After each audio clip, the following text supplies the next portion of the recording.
Hello বন্ধুরা, আপনারা সবাই কেমন আছেন? আশা করি সবাই খুবই ভালো আছেন। আগের পর্বে আপনারা দেখেছিলেন ওটিডিসি প্যাকেজের অন্তর্গত ওড়িশার কিছু বিশেষ বিশেষ জায়গা। এই পর্বে আমরা দেখব ধবলগিরি, উদয়গিরি, খণ্ডগিরি এবং লিঙ্গরাজ মন্দির। আমরা যেহেতু ওটিডিসি প্যাকেজের মধ্যে গিয়েছিলাম, তাই আমাদের পার পার্সন 535 টাকা করে পড়েছিল। আপনারা যদি সেই ভিডিওটা না দেখে থাকেন, উপরে আই বাটনে লিঙ্ক শো হচ্ছে, সেখান থেকে গিয়ে আপনারা ভিডিওটা দেখে নিতে পারেন। তো এই জায়গাটা আসতে গেলে আপনারা চারভাবে আসতে পারেন। প্রথমটা হয়ে যাচ্ছে ওটিডিসি প্যাকেজের মাধ্যমে, সেকেন্ড কোনো বেসরকারি যে সংস্থা রয়েছে, অনেক ট্যুর ট্রাভেলস বেসরকারি রয়েছে, তাদের মাধ্যমেও আপনারা এখানে আসতে পারেন, এবং নিজেরা বাইক রেন্ট নিয়ে বা অটো বা ট্যাক্সি করেও আসতে পারেন। এবং 4 নম্বর যে পদ্ধতি, সেটা হয়ে যাচ্ছে লোকাল ট্রান্সপোর্ট। আপনারা বাস বা ট্রেনের মাধ্যমেও এই জায়গাগুলিতে আসতে পারেন। তো চলুন আর বেশি দেরি না করে ভিডিওটা শুরু করা যাক এবং ভিডিওটার দিকে এগিয়ে যাওয়া যাক।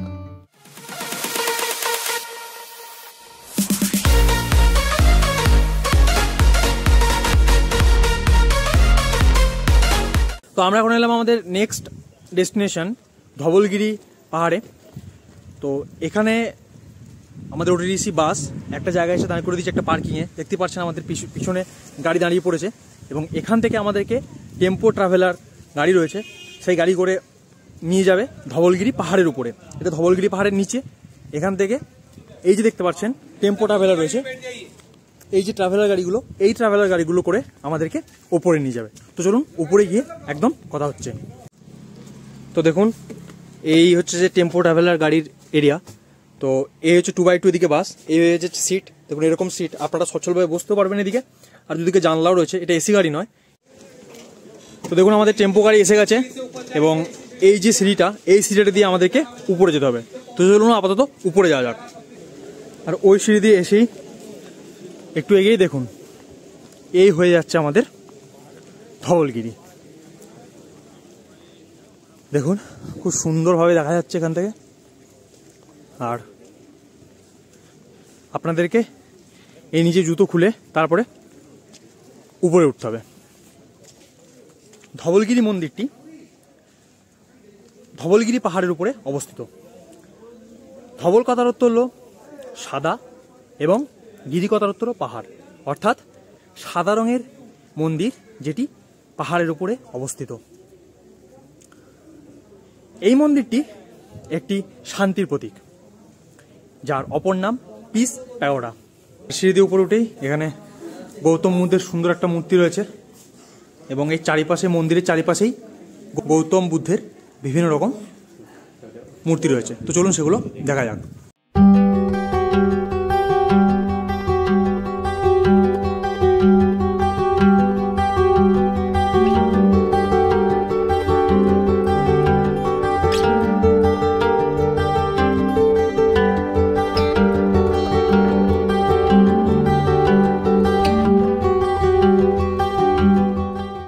1972 সালে জাপান বৌদ্ধ সংঘ এবং কলিঙ্গ নিপ্পন বৌদ্ধ সংঘ, এই দুটো সংঘ মিলিয়ে এই মন্দিরটি স্থাপন করেছিলেন। এ হয়ে গেল ভুবনেশ্বর শহর। আর দেখতে পাচ্ছেন একটু সাইডে এসে এই নদীটা হয়ে গেল দয়া নদী। যখন কলিঙ্গ যুদ্ধ হয়েছিল, তারপরে এই নদীটা দিয়েই সে লক্ষ লক্ষ মানুষের যে রক্ত, সেই রক্ত এই নদীটার উপর দিয়েই বয়েছিল। 271 BC, অর্থাৎ যীশুখ্রিস্টের জন্মের 271 বছর আগে কলিঙ্গের রাজা উৎকল এবং মগধের রাজা সম্রাট অশোকের মধ্যে যে যুদ্ধ হয়েছিল, সেটিকে আমরা জানি কলিঙ্গ যুদ্ধ। এবং কলিঙ্গ যুদ্ধের সময় সম্রাট অশোক 1.5 লক্ষ মানুষের প্রাণ নিয়েছিলেন, এবং এই যে দয়া নদী দেখালাম, ওই দয়া নদীর উপর দিয়ে সমস্ত মানুষের যে রক্ত, সেটা বয়ে গেছিল। এই যে এই জায়গাটা দেখতে পাচ্ছেন, এই জায়গাটাই হলো কলিঙ্গ যুদ্ধের যে যুদ্ধক্ষেত্র, সেটা এই যে এই পুরো জায়গাটা, এরিয়াটা, এখানে যুদ্ধটা হয়েছিল। সম্রাট অশোককে আগে, মানে এই কলিঙ্গের যুদ্ধের আগে চণ্ডাশোক বলা হতো, কারণ তিনি তার নিজের 99টা ভাইয়ের প্রাণ নিয়ে তিনি নিজের রাজপদে অধীন হয়েছিলেন, এবং তখন থেকে তার নাম চণ্ডাশোক ছিল। তো এই কলিঙ্গ যুদ্ধে তিনি যখন 1.5 লক্ষ মানুষের প্রাণ নিয়েছিলেন, এবং সেই প্রাণের যে রক্ত, সেই মানুষদের যে রক্ত সেটা যখন দয়া নদীর উপর দিয়ে বয়ে গেছিল, সেটা দেখে তিনি তার অস্ত্র ছেড়ে দিয়েছিলেন এবং সেখান থেকে তিনি ধর্মাশোকে পরিণত হয়েছিলেন। তো চণ্ডাশোক পরিণত হয়েছিলেন ধর্মাশোকে, এবং ধর্মাশোকে পরিণত হওয়ার পরে সম্রাট অশোক গৌতম বুদ্ধের দীক্ষায় দীক্ষিত হয়ে বৌদ্ধ ধর্ম গ্রহণ করেন এবং তিনি সমগ্র বিশ্বে এই বৌদ্ধ ধর্ম প্রচার করতে শুরু করেন। এখানে অনেক রকম ফটোগ্রাফার রয়েছে, তো তাদের দিয়ে আপনারা এখান থেকে ছবিও তুলতে পারেন এবং তারা ছবির সঙ্গে সঙ্গে আপনাদেরকে দিয়েও দেবেন। এবং ধবলগিরি আসতে কোনো রকম কোনো প্রবেশ মূল্য নেই। ধবলগিরি ঘোরায় গেলে আপনাদেরকে আবার ওই টেম্পো ট্রাভেলার যে গাড়ি রয়েছে সেই গাড়িতে গিয়ে বসতে হবে এবং ওই গাড়ি আপনাদেরকে আবার আপনাদের যে মেন ওটিডিসি বাস সেখানে নিয়ে চলে যাবে। তো আমাদের ধবলগিরি ঘোরা হয়ে গেল, এরপরে আমরা আবার গিয়ে টেম্পো ট্রাভেলারে উঠবো এবং আপনাদের সঙ্গে দেখা হচ্ছে পরের ডেস্টিনেশনে। ধবলগিরি ঘুরে হয়ে যাওয়ার পরে দেখুন ট্রাভেলার গাড়িগুলো পরপর দাঁড়িয়ে রয়েছে, আপনারা ওখান থেকে নেমে এসে এখানে গাড়িতে উঠে পড়বেন। ধবলগিরি ঘুরে এখন আমরা চলেছি লিঙ্গরাজ মন্দিরের উদ্দেশ্যে, এবং এই সেই দয়া নদী যেটি কলিঙ্গ যুদ্ধের প্রধান যুদ্ধক্ষেত্র হিসাবে পরিচিত। তো আমরা এখন লিঙ্গরাজ মন্দিরে নেমে গেছি, এখানে আমাদের বাস এসে দাঁড় করে দিল, এখান থেকে আমরা লিঙ্গরাজ মন্দিরে যাব, পুরোটাই আমি আপনাদেরকে দেখাবো। এরপরে আপনারা যদি লিঙ্গরাজ মন্দিরে পুজো দিতে চান, ওই দেখুন পিছনে পান্ডা রয়েছে, আপনারা ভারত সেবা সংঘের যে পান্ডা রয়েছে ওনাকে দিয়ে পুজো দেবেন, পুজো অনেকটাই কম পয়সায় হয়ে যাবে। চলুন আমি পুজো দিচ্ছি, পুজো দিয়ে এসে আপনাদেরকে লিঙ্গরাজ মন্দির সম্পর্কে পুরোটাই বলছি। দেখুন এই যে ইনি পান্ডা রয়েছেন, ইনি পুজো নিচ্ছেন, তো এনার কাছে আপনারা পুজোগুলো দিয়ে দেবেন। তো আমরা এখন আমাদের লিঙ্গরাজ মন্দিরের দিকে যাব, তো আমাদের যে যিনি গাইড রয়েছেন ওনার সঙ্গে যাব। তো চলুন আমি লিঙ্গরাজ মন্দিরে গিয়ে আপনাদেরকে পুরো ব্যাপারটা দেখিয়ে দিচ্ছি। এইটার নাম হচ্ছে শক্তি পাদহরা। এখানে দেবী পার্বতী দুটো রাক্ষসকে বধ করেছিল, একটা হচ্ছে লিটি আর একটা নাম হচ্ছে বাসু। এই জায়গাটার নাম এখানে 108টা শিব মন্দির রয়েছে দেখতে পাচ্ছেন, এবং এই জায়গাটার নাম হয়ে যাচ্ছে শক্তিপাদ হরা। এবং এখানে পার্বতী দেবী দুটো রাক্ষসকে লিটি এবং বাসু তাদেরকে বধ করেছিলেন বলে এর নাম শক্তিপাদ হরা। তো এই হয়ে যাচ্ছে আমাদের লিঙ্গরাজ মন্দিরের মেন গেট, এই দিক দিয়ে আপনারা প্রবেশ করবেন এবং আমি ওয়াচ টাওয়ারে উঠে পুরো লিঙ্গরাজ মন্দিরটাকে দেখাবো। তার আগে আপনাদেরকে লিঙ্গরাজ মন্দির সম্পর্কে কিছু কথা বলে দিই। লিঙ্গরাজ মন্দির এটি 1100 খ্রিস্টাব্দে নির্মাণ করা হয়েছিল। লিঙ্গরাজ মন্দিরের ভিতরে ভগবান শিবের আরেকটা রূপ হরিহর, এই রূপে তিনি পূজিত হয়ে থাকেন।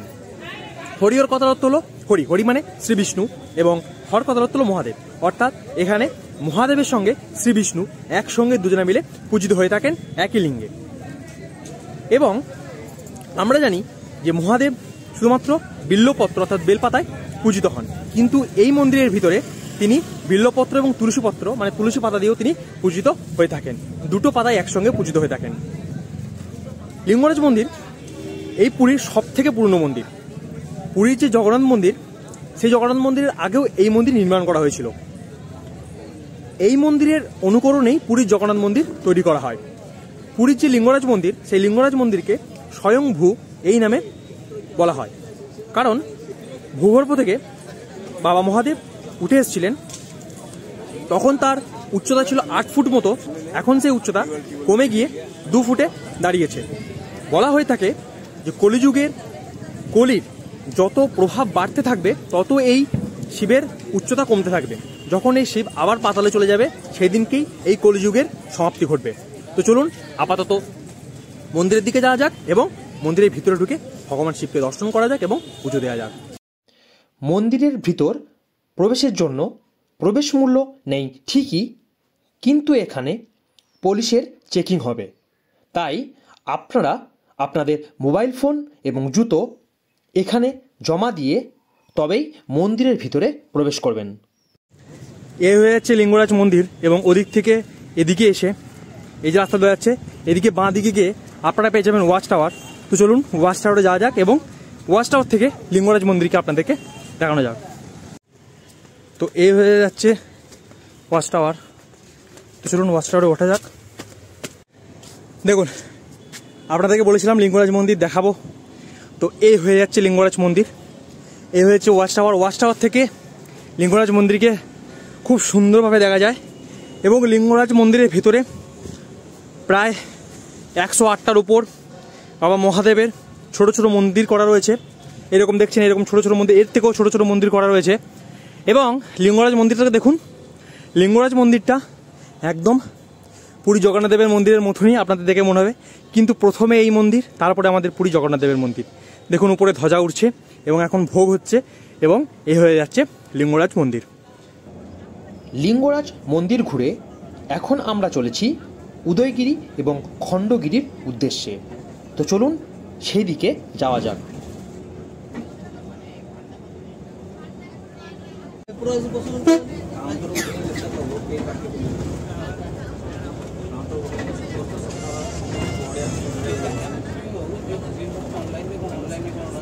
তো আমরা এখন এসেছি আমাদের সেকেন্ড লাস্ট ডেস্টিনেশন, যেটা হচ্ছে উদয়গিরি এবং খণ্ডগিরি।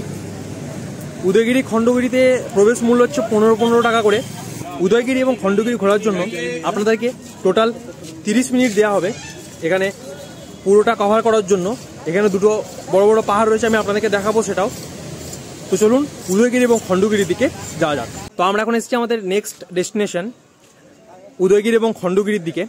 তো উদয়গিরিতে প্রবেশ করে ফেলেছি, এখানে প্রবেশ মূল্য 15 টাকা। তো চলুন উদয়গিরিতে ওঠা যাক এবং উদয়গিরি সম্পর্কে আপনাদেরকে সমস্ত কিছু জানানো যাক। এই হয়ে যাচ্ছে উদয়গিরি রাস্তা। একটু চড়াই আছে, খণ্ডগিরির মতন অতটা চড়াই নয়, একটু চড়াই আছে। আপনারা সবাই এখানে উঠতে পারবেন, আপনাদের যতটাই বয়স হোক আপনারা এখানে উঠে সমস্ত কিছু দেখতে পারবেন। কিন্তু এখানে বাঁদর থেকে একটু সাবধানে, কারণ বাঁদরের উপদ্রব খুবই রয়েছে। তো আমরা এখন উদয়গিরিতে উঠে পড়েছি, দেখতে পাচ্ছেন পিছনে এটা হচ্ছে উদয়গিরি। তো চলুন উদয়গিরি সম্পর্কে আপনাদেরকে কটা কথা বলে দিই। উদয়গিরি এবং খণ্ডগিরি, এই যে দুটো পাহাড় রয়েছে, এই দুটো পাহাড় আগে একই পাহাড় ছিল, পরে এই দুটোকে কেটে আলাদা করা হয়েছে। উদয়গিরি এবং খণ্ডগিরি এর যখন এটা এক ছিল তখন এটার নাম ছিল সানরাইজ টেম্পল। এরপরে উদয়গিরিতে দেখুন টোটাল 18টা গুহা রয়েছে। তো চলুন গুহাগুলো আপনাদেরকে দেখাই। দেখুন এইরকম গুহা রয়েছে, ছোট ছোট ছোট ছোট অনেক এরকম গুহা রয়েছে। দেখুন এখানেও দেখতে পাবেন, এই একটা ছোট গুহা, ওই একটা ছোট গুহা। তো এইরকম টোটাল এখানে 18টা গুহা রয়েছে। এবং সব থেকে বড় যে গুহাটা, যেমন এই গুহাটা হচ্ছে সব থেকে বড়, তো এই গুহাটার নাম হাতি গুহা বা এলিফ্যান্ট কেভ, আমরা এই গুহাটাকে বলে থাকি। এবং ভালো করে লক্ষ্য করলে দেখতে পাবেন এরকম অনেক কিছু লেখা রয়েছে। এবং দেখুন এখানেও লেখা রয়েছে, এদিকেও চারিদিকে সমস্ত কিছু লেখা রয়েছে। এইগুলি হয়ে গেল তখনকার যে কলিঙ্গ রাজ্য, সেই কলিঙ্গ রাজ্যের ভাষা পালি। এই পালি ভাষায় এই সমস্ত জিনিসগুলো খোদাই করা রয়েছে। এবং এই এলিফ্যান্ট কেভের উপরে দেখতে পাচ্ছেন এখানে এই যে এত কিছু লেখা রয়েছে, এগুলো সব এই পালি ভাষায়, তখনকার যে ভাষা পালি ভাষা, সেই ভাষায় লিখে রাখা রয়েছে। এই যে পালি ভাষায় এত কিছু লেখা রয়েছে, এই যে শব্দগুলো বা ওয়ার্ডগুলো যেগুলো লেখা রয়েছে, এগুলো তো কিছুই বুঝতে পারছি না। তো গাইডের থেকে যেটুকু জানলাম সেটুকু হয়ে যাচ্ছে যে এই শব্দগুলোতে বা এই ভাষাগুলোতে আপনাদের তখনকার যে রাজার যে কৃতিত্ব বা রাজার যে রাজ্যভার, রাজ্য শাসন, সেই সমস্ত জিনিসপত্র এখানে রাজারা লিখে রেখে গেছিলেন। এই যে রাস্তা রয়ে গেছে উদয়গিরিটা, ওটা খুবই সোজা, এই যে রাস্তা চলে গেছে। আর হ্যাঁ, যদি আপনারা কিছু খান, কোনো রকম আপনাদের যে বজ্রপদার্থ, সেগুলো ডাস্টবিনে ফেলবেন, বাইরে অন্য কোথাও ফেলবেন না। দেখুন এখানেও একটা নাম লেখা রয়েছে বাঘা গুহা। এরকম প্রত্যেকটা গুহার, ছোট বড় গুহার আলাদা আলাদা নাম লেখা রয়েছে। দেখুন ওদিকেও গুহা রয়েছে। এই উপরে উঠলে আপনারা পুরোটা দেখতে পারবেন। তো এই হয়ে যাচ্ছে উদয়গিরি। এবং এই উদয়গিরির চূড়া থেকে, এখান থেকে আপনাদের দেখতে পাচ্ছেন খণ্ডগিরিটা খুব সুন্দরভাবে দেখা যাচ্ছে। তো এই হয়ে যাচ্ছে উদয়গিরি। এরপরে চলুন খণ্ডগিরির দিকে যাওয়া যাক। তো এখন যাচ্ছি খণ্ডগিরির দিকে। খণ্ডগিরিরও প্রবেশ মূল্য 15 টাকা। তো চলুন খণ্ডগিরির উপরে গিয়ে আপনাদের সঙ্গে কথা হচ্ছে। এ হয়ে যাচ্ছে খণ্ডগিরির সিঁড়ি, খুবই খাড়া সিঁড়ি। এরপরে উপরে উঠে তো আরও বড় বড় সিঁড়ি। তো চলুন উপরে ওঠা যাক। তো খণ্ডগিরিতে দেখতে পাচ্ছেন এই দিক দিয়ে আপনাদেরকে খণ্ডগিরিতে উঠতে হবে। তো চলুন উপরে উঠে আপনাদের সঙ্গে কথা হচ্ছে। আর খণ্ডগিরি সম্পর্কে যদি বলতে চান, উদয়গিরি খণ্ডগিরি একই সঙ্গে ছিল আপনাদেরকে বললাম। এবং খণ্ডগিরিতে এরকম টোটাল 15টা মন্দির রয়েছে। খণ্ডগিরির উপরে এখানে জৈন ধর্মের মহাবীরের এখানে একটা মন্দির করা রয়েছে, আপনারা এখানে এসে পুজো দিতে পারবেন এবং দর্শনও করতে পারবেন। তো চলুন আপাতত মন্দিরের দিকে যাওয়া যাক। তো এ হয়ে যাচ্ছে মহাবীরের মন্দির। তো আপনারা এখানে এসে পুজো দিতে পারেন এবং মন্দির দর্শনও করতে পারেন। খণ্ডগিরির উপরে উঠলে আপনারা ভুবনেশ্বর সিটিটাকে খুব সুন্দরভাবে দর্শন করতে পারবেন। উদয়গিরির উপর থেকে অতটা ভালোভাবে দেখা যায় না, কিন্তু খণ্ডগিরির উপর থেকে বেস্ট লাগে। দেখুন দূরে হাইওয়ে এবং এর নিচে পুরো ভুবনেশ্বর সিটি দেখুন একদম অসাধারণ লাগছে, এবং এদিকে উদয়গিরি এবং এই হচ্ছে আমাদের ভুবনেশ্বর সিটি। কি অপূর্ব লাগছে না? দেখুন কত সুন্দর লাগছে এখানে। খণ্ডগিরির উপরে উঠলাম, খণ্ডগিরির উপর থেকে পুরো ভুবনেশ্বর শহরটাকে সুন্দরভাবে দেখা যায়, যেহেতু উদয়গিরি এবং খণ্ডগিরি ভুবনেশ্বর শহরের মধ্যে অবস্থিত। এবং খণ্ডগিরিতে একটি মন্দির রয়েছে, জৈন ধর্মের প্রবর্তক যিনি ছিলেন মহাবীর, তার মন্দির রয়েছে এখানে। তিনি জৈন ধর্ম প্রবর্তন করার জন্য এসেছিলেন এবং এখানে তিনি ধ্যান গ্রহণ করেছিলেন, তার জন্য এখানে মন্দির করা হয়েছে তার। এবং কথিত আছে এই খণ্ডগিরির যে পাহাড়, এই পাহাড় কেটে কোণারক মন্দির তৈরি হয়েছিল। তখনকার মন্দির, তখন যখন কোণারক মন্দির তৈরি হয়েছিল, এই খণ্ডগিরির পাহাড় কেটে নিয়ে গিয়ে ওই মন্দির তৈরি করা হয়েছিল, এবং তারপরেই এই উদয়গিরি এবং খণ্ডগিরি ভাগ হয়ে যায়। তো এই হয়ে যাচ্ছে উদয়গিরি। তো চলুন এরপরে বাসের দিকে যাওয়া যাক এবং আমাদের আজকের লাস্ট পয়েন্ট নন্দনকাননের দিকে যাওয়া যাক। আশা করি আপনাদের পুরো ভিডিওটা খুবই ভালো লেগেছে। যদি ভিডিওটা ভালো লেগে থাকে অবশ্যই ভিডিওটাতে একটি লাইক করে দেবেন, এবং যদি আমাদের চ্যানেলে নতুন হন অবশ্যই চ্যানেলটিকে সাবস্ক্রাইব করে পাশের বেল আইকনটিকে প্রেস করে দেবেন। কারণ আপনাদের হয়তো সাবস্ক্রাইব করতে 2 সেকেন্ড সময় লাগে, কিন্তু আপনারা সেটি করলে আমার ভিডিও বানাতে অনেক বেশি মোটিভেট লাগে। দেখা হবে পরের পর্বে, অর্থাৎ নন্দনকাননের পুরো ভিডিওর সঙ্গে। ততক্ষণ সবার সুস্থতা কামনা করি। সবাই ভালো থাকবেন। ধন্যবাদ। টাটা, বাবাই।